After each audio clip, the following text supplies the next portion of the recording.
Hi friends, शाही पाठशाला YouTube channel पर आप सभी का बहुत बहुत स्वागत है। आज मैं अपने होम रेसिडेंस से बाहर हूं, इसलिए आपको जो डिस्प्ले है उसका कलर बदला हुआ दिखाई दे रहा है। और प्रश्न की प्रकृति एक प्रकार से कहा जा सकता है कि जुगाड़ मेथड के जरिए जो है कि आपके लिए मैंने प्रश्न को कलेक्ट किया है और रेगुलर वीडियो आता रहे, वीडियो अब्सेंट ना हो, इसलिए मैंने आपके लिए यह प्रश्न एक जुगाड़ मेथड से तैयार किया। लेकिन प्रश्न की जो प्रकृति है, गुणवत्ता है, वह जिस कोटि का आप लोग पहले से पढ़ते आ रहे हैं उसी कोटि में है। प्रश्न की कोटि में कोई कमी नहीं आई है। सिर्फ आपको वीडियो देखने में अलग लग रहा होगा, टाइपिंग चूँकि वॉइस टाइपिंग यहाँ पर किया गया है तो सिर्फ आपको मैटर देखने की दृष्टि से अलग लग रहा होगा, बाकी सब कुछ पहले के जैसा है। तो आइए देर न करते हुए हम लोग शुरू करते हैं। और आप भाइयों में से जो नियमित रूप से हमारे वीडियो के साथ जुड़े हुए हैं, वीडियो को लाइक ज़रूर कर दिया करें, और जो नए हैं सब्सक्राइब कर दें चैनल को। और आप लोगों को कुछ भी आपको लगे कि संशोधन करना है या जो कुछ भी आपको लगता है अच्छा भी लगता है तो कुछ ना कुछ कमेंट जरूर कर दिया करें। पहला प्रश्न है अपना, निम्नलिखित में से कौन प्रकृति में विद्युत चुंबकीय नहीं है। तो जैसा कि देख पा रहे हैं आज के वीडियो में मैंने आंसर को, ऑप्शन को टेक आउट करके रखा है कि कौन सा सही है। तो यहाँ पर पहले से आप लोग को पता चल गया होगा कैथोड किरणें यहाँ पर सही उत्तर होगा। निम्नलिखित में से कौन प्रकृति में विद्युत चुंबकीय नहीं है। कैथोड किरणें जो है यह विद्युत चुंबकीय नहीं है, बाकी एक्स रे, गामा किरणें और इंफ्रारेड किरणें ये तीनों विद्युत चुंबकीय है। और कैथोड किरणें जो है विद्युत चुंबकीय नहीं है। आइए चलते हैं कि नेक्स्ट क्वेश्चन नंबर 2 पर। दूसरा हमारा प्रश्न है कि गांधी ने किसके लिए कहा कि जब मैं चला जाऊंगा तो वह मेरी भाषा बोलेगा। गांधी जी ने किसके लिए कहा? ए सरदार पटेल के लिए, बी जवाहरलाल नेहरू के लिए, सी यूएन ढेवर के लिए और डी जेबी कृपलानी के लिए। तो यहाँ पर सही जवाब हो जाएगा आपका विकल्प बी जवाहरलाल नेहरू के लिए। गांधी जी ने कहा कि जब मैं चला जाऊंगा तो वह मेरी भाषा बोलेगा, ये गांधी जी ने जवाहरलाल नेहरू के लिए कहा था। उसके बाद आइए चलते हैं नेक्स्ट क्वेश्चन नंबर 3 पर। उत्तर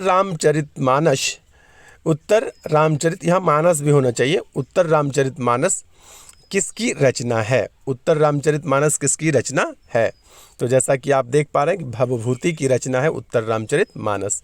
यदि पूछा जाएगा कि रामचरितमानस की रचना किसने की तो इसका उत्तर हो जाएगा तुलसीदास।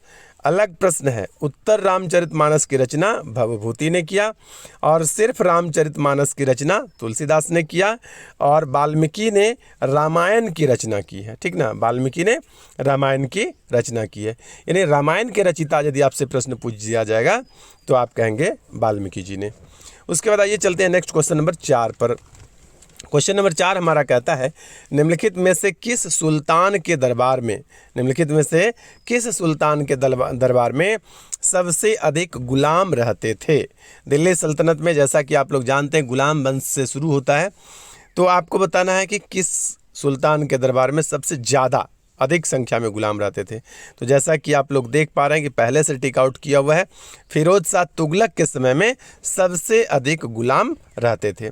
ये आपको याद रखना है कि फिरोज शाह तुगलक के समय में सबसे अधिक गुलाम रहते थे। आइए चलते नेक्स्ट क्वेश्चन नंबर 5 पर। 1906 में हुए कांग्रेस के कलकत्ता अधिवेशन की अध्यक्षता किसने किया था, जब भारतीय लोगों के लक्ष्य के रूप में क्या स्वराज को अपनाया गया था? तो यहाँ पर आपके लिए एक और प्रश्न, यहाँ पर जो भी आपका उत्तर हो वो अलग बात है, लेकिन प्रश्न में ही एक और प्रश्न छिपा हुआ है। वो क्या छिपा हुआ है? तो स्वराज को सर्वप्रथम कब अपनाया गया था? तो आपका उत्तर हो जाएगा 1906 में हुए कलकत्ता अधिवेशन में।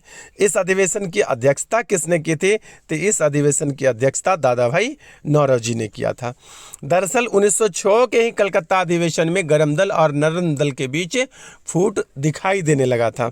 इस फूट को कम करने के लिए, समाप्त करने के लिए सर्वसम्मति से दादा भाई नौरोजी को अध्यक्ष बनाया गया। जैसा कि आप लोग जानते हैं कि दादा भाई नौरोजी को grand old man of India कहा जाता था, यानी वयोवृद्ध पुरुष। किसको कहते हैं? दादा भाई नौरोजी को। उसके बाद आइए चलते हैं क्वेश्चन नंबर 6 पर। छठा प्रश्न है हमारा, निम्नलिखित में से किसका 1 ग्राम सबसे अधिक ऊर्जा प्रदान करेगा? तो वसा का 1 ग्राम जो है कि यह सबसे अधिक ऊर्जा प्रदान करेगा। तो वसा का 1 ग्राम कितना ऊर्जा प्रदान करेगा? तो वसा का 1 ग्राम जो है कि आपका 4.6 समथिंग में कुछ आपको कैलोरी ऊर्जा प्रदान करेगा, जबकि कार्बोहाइड्रेट का 1 ग्राम जो है 4.1 कैलोरी जो है कि ऊर्जा प्रदान करता है। तो इस प्रकार से आप डिटेल में ना भी जाने तो कम से कम इतना जरूर जानिए कि सबसे ज़्यादा ऊर्जा आपका वसा, दूसरे नंबर पर आपका कार्बोहाइड्रेट जो है कि प्रदान करेगा। कार्बोहाइड्रेट का ही एक रूप है आपका वसा। ठीक है, आइए नेक्स्ट चलते हैं क्वेश्चन नंबर 7 पर। क्वेश्चन नंबर 7 हमारा क्या कहता है कि भारत के संविधान की किस अनुसूची के अधीन जनजातीय भूमि का खनन के लिए निजी पक्षकारों को अंतरण आकृति और शून्य घोषित किया जा सकता है? तो आपको बताना है कि ऐसा किस अनुसूची के तहत किया जा सकता है। तो जैसा कि आप देख पा रहे हैं कि उत्तर लगा हुआ है 5वीं अनुसूची में। तो 5वीं अनुसूची में, संविधान के 5वीं अनुसूची के अधीन जनजातीय भूमि का खनन के लिए निजी पक्षकारों को अंतरण आकृत और शून्य घोषित किया जा सकता है। तो ये आप ध्यान में रखेंगे, बहुत इंपॉर्टेंट प्रश्न है और टफ प्रश्नों में से एक है। उसके बाद नेक्स्ट है क्वेश्चन नंबर 8। क्वेश्चन नंबर 8 हमारा क्या कहता है कि अभ्रक का उपयोग किस उद्योग में कच्चे माल के रूप में किया जाता है? जैसा कि आप जानते हैं विद्युत का सबसे अच्छा कुचालक में से अभ्रक का स्थान आता है, इसीलिए इसका उपयोग जो है कि विद्युत क्षेत्र में कच्चे माल के रूप में अभ्रक का प्रयोग किया जाता है। ठीक है, तो यहाँ पर सही उत्तर हो जाएगा आपका विद्युत उद्योग में। आइए चलते हैं क्वेश्चन नंबर 9 पर। क्वेश्चन नंबर 9 हमारा क्या कहता है कि अल्प विकसित देशों में, कहाँ पर? अल्प विकसित देशों में गरीबी का दुष्चक्र निर्धनता का मूल कारण है। गरीबी का दुष्चक्र निर्धनता का मूल कारण है। यह सिद्धांत निम्नलिखित में से किसने दिया था? कि जैसा आप लोग देख पा रहे हैं कि यह सिद्धांत जो है कि रेगनर नर्क्से ने दिया था। क्या दिया था? कि गरीबी का दुष्चक्र निर्धनता का मूल कारण है। यह सिद्धांत रेगनर नर्क्से ने दिया था। आइए नेक्स्ट चलते हैं क्वेश्चन नंबर 10 पर। हमारा 10वां प्रश्न जो है कि पारितंत्रों की घटती उत्पादकता के क्रम में उसका निम्नलिखित में से कौन सा सही अनुक्रम है? पारितंत्रों की घटती उत्पादकता के क्रम में उसका सही अनुक्रम जो है कि कौन सा है, आपको बताना है। तो यहाँ पर विकल्प सी जो है कि सही है, जैसा कि आप लोग देख पा रहे हैं टिक लगा हुआ है। तो मैंग्रोव, उसके बाद दूसरा है घास स्थल, तीसरा है झील और चौथा है महासागर। ये क्या है? तो घटती उत्पादकता के सही अनुक्रम को शो करता है, दिखाता है। उत्पादकता का मतलब क्या होता है? उत्पादन एक होता है और एक होता है उत्पादकता। तो यहाँ पर उत्पादकता का सही अनुक्रम आपको पूछा है, किस रूप में? तो घटती उत्पादकता के रूप में। तो सही जवाब है आपका पहला मैंग्रोव, उसके बाद घास स्थल, उसके बाद झील, उसके बाद महासागर। आइए नेक्स्ट चलते हैं क्वेश्चन नंबर 11 पर। क्वेश्चन नंबर 11 हमारा क्या कहता है? आइंस्टाइन को किस सिद्धांत के लिए नोबेल पुरस्कार दिया गया था? तो आइंस्टाइन को जो है कि प्रकाश विद्युत का जो सिद्धांत था इसके लिए उनको नोबेल पुरस्कार दिया गया था। कब दिया गया था? तो साल 1921 में जो है उनको नोबेल पुरस्कार दिया गया था।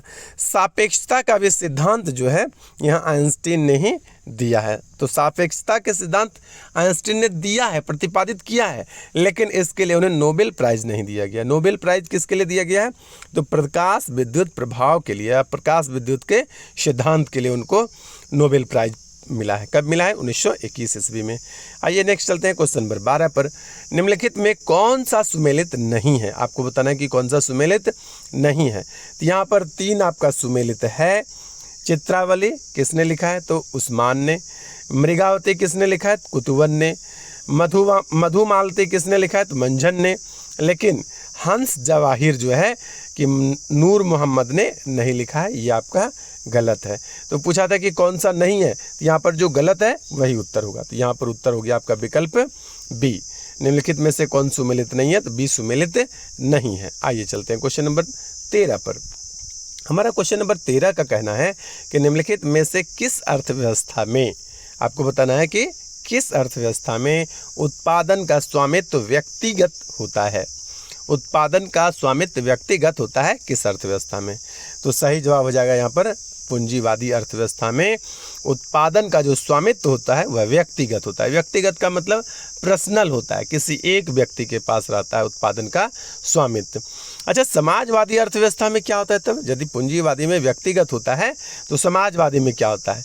तो इसमें उत्पादन का स्वामित्व सरकार के पास होता है, गवर्नमेंट के पास होता है, उसको बोलते हैं समाजवादी अर्थव्यवस्था। भारत की कैसी अर्थव्यवस्था है? तो मिश्रित अर्थव्यवस्था है, ठीक है। इसमें समाजवादी भी है, मतलब उत्पादन का स्वामित्व सरकार के पास भी है, और पूंजीवादी है, यानी कि उत्पादन का स्वामित्व व्यक्तिगत भी है। दोनों प्रकार को मिला करके बना है मिश्रित अर्थव्यवस्था। 1991 के पहले जो हमारा मिश्रित अर्थव्यवस्था था वह समाजवादी रुझान वाली थी, यानी कि अधिकतर उत्पादन का स्वामित्व सरकार के पास था, गवर्नमेंट के पास था।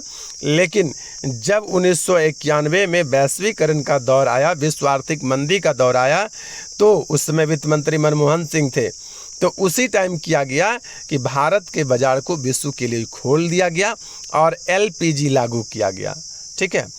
एलपीजी का मतलब क्या हुआ? उसी में होता है कि लिबरलाइजेशन, पोलराइजेशन और ग्लोबलाइजेशन। तो उसमें क्या किया गया कि हमारी अर्थव्यवस्था जो समाजवादी रुझान वाले थे उसको कम करके अपनी अर्थव्यवस्था को मिश्रित अर्थव्यवस्था ही रहा, लेकिन पूंजीवादी रुझान वाली अर्थव्यवस्था में तब्दील कर दिया गया, कन्वर्ट कर दिया गया, ठीक है। तो यहाँ पर हो जाएगा कि उत्पादन का स्वामित्व जब व्यक्तिगत होगा तो उसको क्या बोलेंगे? पूंजीवादी अर्थव्यवस्था। उत्पादन का स्वामित्व जब सरकार के पास होगा तो उसको बोलेंगे समाजवादी अर्थव्यवस्था। और जब उत्पादन का स्वामित्व दोनों मिला जुला रहेगा तब इसको बोलेंगे मिश्रित अर्थव्यवस्था, जो कि भारत में है। आइए नेक्स्ट चलते हैं क्वेश्चन नंबर 14 पर। निम्नलिखित में से कौन सा प्रकार जल के संसाधनों को वर्णित करता है? आपको क्या बताना है कि कौन सा प्रकार जो है जल के संसाधन को वर्णित करता है। तो जैसा आप लोग देख रहे हैं कि चक्रीय संसाधन के रूप में जल को वर्णित करता है। चक्रीय संसाधन का क्या मतलब हुआ? चक्रीय संसाधन का मतलब हुआ कि क्या होता है कि जो भी पानी का सोर्स है वो हम लोग बहाते हैं, फिर वह क्या होता है नदी नाले के माध्यम से छोटी नदियों के माध्यम से बड़ी नदी में चली जाती है, फिर वहाँ से कहाँ चला जाता है? समुद्र में। फिर वाटर का क्या होता है? वेपराइजेशन होता है, वाष्पीकरण होता है, फिर वह आकाश में चला जाता है, घाटा बनता है, फिर से बारिश होता है। तो ये क्या है ना कि एक चक्र के रूप में घूमते रहता है वही पानी, ठीक है। इसीलिए कहा गया कि वाटर जो है, जल जो है वह कैसा संसाधन है? तो चक्रीय संसाधन है, ठीक है। अब आइए चलते हैं नेक्स्ट क्वेश्चन नंबर 15 पर। कहता है कि नीचे दिए गए कूट का प्रयोग कर सही उत्तर का चयन कीजिए। वेन वर्ग संतुलन में अंतर्निहित धारणाएं हैं। एक आपका क्या समाज शास्त्री थे, उसका नाम है वेन वर्ग। तो उन्होंने एक संतुलन दिया, ठीक ना, वेन वर्ग संतुलन उसको कहा गया। तो उसके अनुसार आपको कथन में बताना है कि क्या सही है और क्या सही नहीं है। तो पहला था कि कहता है जीव जो है द्विगुणित है। जीव क्या है? द्विगुणित है। दूसरा उनका कथन था कि आबादी का आकार असीमित रूप से बढ़ रहा है। और तीसरा उनका कहना है कि मेटिंग यादृच्छिक है। मीटिंग क्या है? मेटिंग या मीटिंग कह सकते हैं इसको। मीटिंग यादृच्छिक है, मतलब कोई किसी से मिल रहा है, जिसकी मर्जी है जिससे जा कर के मिल रहा है। तो इस प्रकार से तो ये किसका कहना था? तो मेल वर्ग का। और मेल वर्ग ने जो कथन दिया, इस प्रकार की धारणाएं प्रस्तुत की, उस धारणा को मेन वर्ग संतुलन कहा गया। ये आपका सोशोलॉजी समाज शास्त्र का है। और जैसा कि आप लोग को पहले भी मैं कह चुका हूँ कि कुछ प्रश्न ऐसे हैं जो आपको आपके मूल विषय से थोड़े बगल हटकर उठा लिए जाते हैं।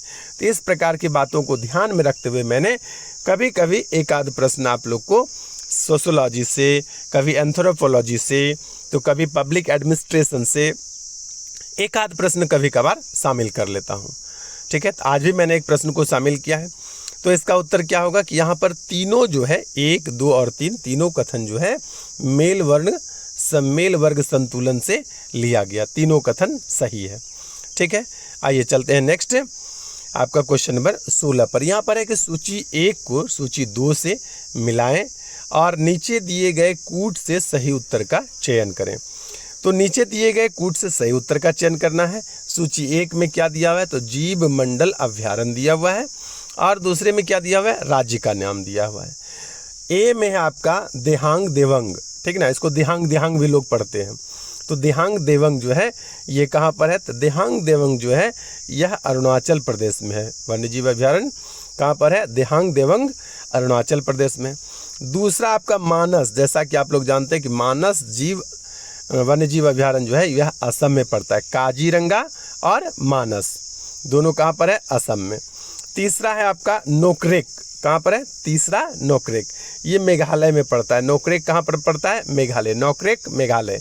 और उसके बाद सिम्पलीपाल के बारे में आप लोग जानते होंगे, कहाँ पर, उड़ीसा में। सिम्पलीपाल कहाँ पर है, उड़ीसा में। एक नंदन कानन वन्यजीव अभयारण्य है। नंदन कानन भी आपका कहाँ पर है, उड़ीसा में ही है। नंदन कानन भी कहाँ पर है, उड़ीसा में। तो फिर से मैं इसको दोहराता हूँ, आप लोग बोलिएगा। दिहांग देवंग अरुणाचल प्रदेश, मानस असम, नोकरेक मेघालय और सिम्पलीपाल उड़ीसा। तो यहाँ पर विकल्प सी जो है वह सही है। उसके बाद आइए चलते हैं नेक्स्ट क्वेश्चन नंबर 17 पर। क्वेश्चन नंबर 17 हमारा कहता है निम्नलिखित में से कौन सा सामाजिक भूगोल की एक शाखा नहीं है। सामाजिक भूगोल की शाखा नहीं है, तो कृषि भूगोल जो है यह सामाजिक भूगोल की शाखा नहीं है, ठीक है। और सांस्कृतिक भूगोल, जैसा कि आप लोग जानते हैं कि हमारी संस्कृति जो है, तो संस्कृति में क्या क्या आएगा, जैसे कि नृत्य है, आपका मेला है, खेल है, ये सब सांस्कृतिक भूगोल के अंतर्गत आएगा। उसके बाद चिकित्सा भूगोल भी हमारा सामाजिक भूगोल में आएगा। ऐतिहासिक भूगोल भी हमारा सामाजिक भूगोल के अंतर्गत आता है। लेकिन कृषि जो है, विभिन्न प्रकार की कृषि, अलग अलग क्षेत्रों में किस किस प्रकार की कृषि की जाती है, इसके बारे में भी हम लोग ज्योग्राफी में पढ़ते हैं, तो वह सामाजिक भूगोल के अंतर्गत नहीं आता है। यही यहाँ पर आपसे पूछा गया था कि दिए गए विकल्प में से कौन सा जो है सामाजिक भूगोल की शाखा नहीं है, तो कृषि भूगोल जो है यह सामाजिक भूगोल की शाखा नहीं है, याद रखिएगा। आइए चलते हैं क्वेश्चन नंबर 18 पर। हमारा क्वेश्चन नंबर 18 कहता है पवन अपर्दन, कौन सा अपर्दन, पवन यानी हवा से जो अपर्दन होता है, से कौन सी भू आकृति उत्पन्न होती है। तो जैसा कि विकल्प में चिन्हित किया हुआ है, जुगेन जो है यह पवन आकृति है, जो कि पवन के द्वारा मिट्टियों में निर्मित होता है, बनता है। तो हवाओं के द्वारा जो मिट्टी की आकृति बनती है उसको पवन अपर्दन कहते हैं, और ये इसका नाम क्या होता है, जुगेन। इसकी आकृति को भी मैंने वीडियो में शामिल किया है, तो यहाँ पर देखिए यही है। इस तरह की आकृतियों को बोलते हैं टेबुलनुमा आकृति। जुगेन भू आकृति हवा के कटाव से उत्पादित होती है। यह मेज के आकार की भू आकृति है। ज़्यादातर शुष्क और अर्ध शुष्क क्षेत्रों में यह देखा जाता है। चट्टान का नरम भाग हवा से नष्ट हो जाता है और कठोर भाग जो है वैसा ही बना रहता है, और इस तरह की आकृति को क्या कहा जाता है, जुगेन कहा जाता है। यही यहाँ पर मैंने आपके लिए प्रश्न में सेट किया था कि पवन अपर्दन से कौन सी भू आकृति उत्पन्न होती है, तो सही उत्तर हो गया यहाँ पर जुगेन। आइए नेक्स्ट चलते हैं क्वेश्चन नंबर 19 पर। क्वेश्चन नंबर 19 हमारा कहता है पुनीत सागर अभियान किस संस्था का एक अभियान है। अभियान का नाम याद रखिएगा, पुनीत सागर अभियान, ठीक है। आप लोग को जैसा कि मालूम है कि समुद्र धीरे धीरे प्रदूषण से बढ़ता जा रहा है, और समुद्र का जो शोर है, किनारा है, वहाँ पर भी बहुत सारे प्लास्टिक, थर्मोकोल, बोतल, अनन्य प्रकार की कचराओं से भरा हुआ है। तो उस प्रकार के कचरे की सफाई के लिए एक पुनीत सागर नाम का एक अभियान चला था। तो आपको बताना है कि यह किसके द्वारा चलाया गया था, किस संस्था के द्वारा। 4 विकल्प है यहाँ पर, चारों विकल्प मैं आपको बोल देता हूँ। भारतीय तटरक्षक बल के द्वारा, बी है राष्ट्रीय कैडेट कॉर्प्स यानी एनसीसी भी इसको बोलते हैं, राष्ट्रीय कैडेट कोर के द्वारा, और सी है आपका सीमा सुरक्षा बल के द्वारा, और डी है भारतीय नौसेना के द्वारा। ये करंट अफेयर्स का क्वेश्चन है, ठीक है। ये प्रश्न मैंने करंट अफेयर्स की दृष्टि से शामिल किया है। तो पुनीत सागर अभियान जो है यह राष्ट्रीय कैडेट कोर के द्वारा चलाया गया था, ठीक है, पिछले साल चलाया गया था। तो करंट अफेयर्स कम से कम आपको 1 से कभी कभार 2-3 साल पहले तक का भी पूछ दिया जाता है। तो ये आपका 1 साल पहले का है, लेकिन इम्पोर्टेंट लगा मुझे, इसलिए मैंने आपके लिए शामिल किया है। पुनीत सागर अभियान किसने चलाया था, किस संस्था ने, तो एनसीसी ने, राष्ट्रीय कैडेट कोर ने चलाया था। उसके बाद आइए चलते हैं क्वेश्चन नंबर 20, और आज का क्वेश्चन है हमारा अंतिम।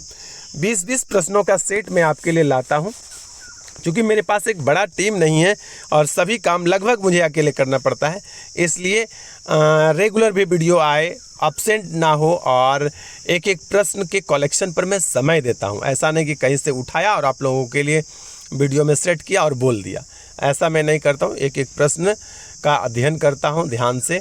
प्रीवियस ईयर पर नज़र दिया जाता है कि किस प्रकार से प्रश्न पूछे जाते रहे हैं, नया परीक्षा पैटर्न जो शामिल हुआ है इसमें कहाँ से टर्न हुआ है, सभी बातों को बारीकी से पहले समझता हूँ, फिर आपके लिए प्रश्न को सेट करता हूँ। इसलिए आप प्रश्न में जो विविधता देखते हैं, कभी सोशियोलॉजी, कभी एंथ्रोपोलॉजी, कभी अन्य सब्जेक्ट, कभी अन्य सब्जेक्ट का एक आध प्रश्न को शामिल करना, ये उसी नए परीक्षा पैटर्न के हिसाब से एक हिस्सा है। ठीक है, तो इसलिए मैंने यहाँ पर यह प्रश्न भी 20वां प्रश्न भी क्या है, करंट अफेयर से रिलेटेड है। जैसा कि वह पिछला प्रश्न हमारा 1 साल पहले का लगभग था और यह प्रश्न जो है आपका 1 से 2 दिन पहले का है। ठीक है, तो आइए यहाँ से शुरू करते हैं फिर से 20वें नंबर को। बिश्केक रैंकिंग सीरीज 2023 में भारत के लिए पहला स्वर्ण पदक किसने जीता है? बिश्केक रैंकिंग सीरीज 2023 में भारत के लिए पहला स्वर्ण पदक, याद रखिएगा, बिश्केक रैंकिंग में पहला स्वर्ण पदक किसने जीता है? A Neeraj Chopra, B Mary Kom, C PV Sindhu और डी मनीषा ने। तो यहाँ पर सही जवाब है आपका मनीषा ने जीता है। तो एक महिला है और इन्होंने पहला स्वर्ण पदक जीता है किसमें? बिश्केक रैंकिंग सीरीज 2023 में। यह भी आपके लिए काफ़ी इंपॉर्टेंट प्रश्न है, खेल से रिलेटेड प्रश्न तो शामिल किया ही जाता है, इसलिए मैंने इसको शामिल किया है। याद रखिएगा, बिश्केक रैंकिंग सीरीज 2023 में भारत के लिए पहला स्वर्ण पदक जो है कि मनीषा ने जीत लिया है। तो ये था हमारा आज का सेट। बने रहिए नियमित रूप से शाही पाठशाला के साथ, आप लोगों के लिए यूं ही मेहनत करता रहूँगा और आप खूब मेहनत करके पढ़ाई करते रहें, सफल हो, हमारा यह शुभकामनाएं हैं आप लोगों के साथ। बने रहिए शाही पाठशाला के साथ। आज के लिए इतना ही, धन्यवाद।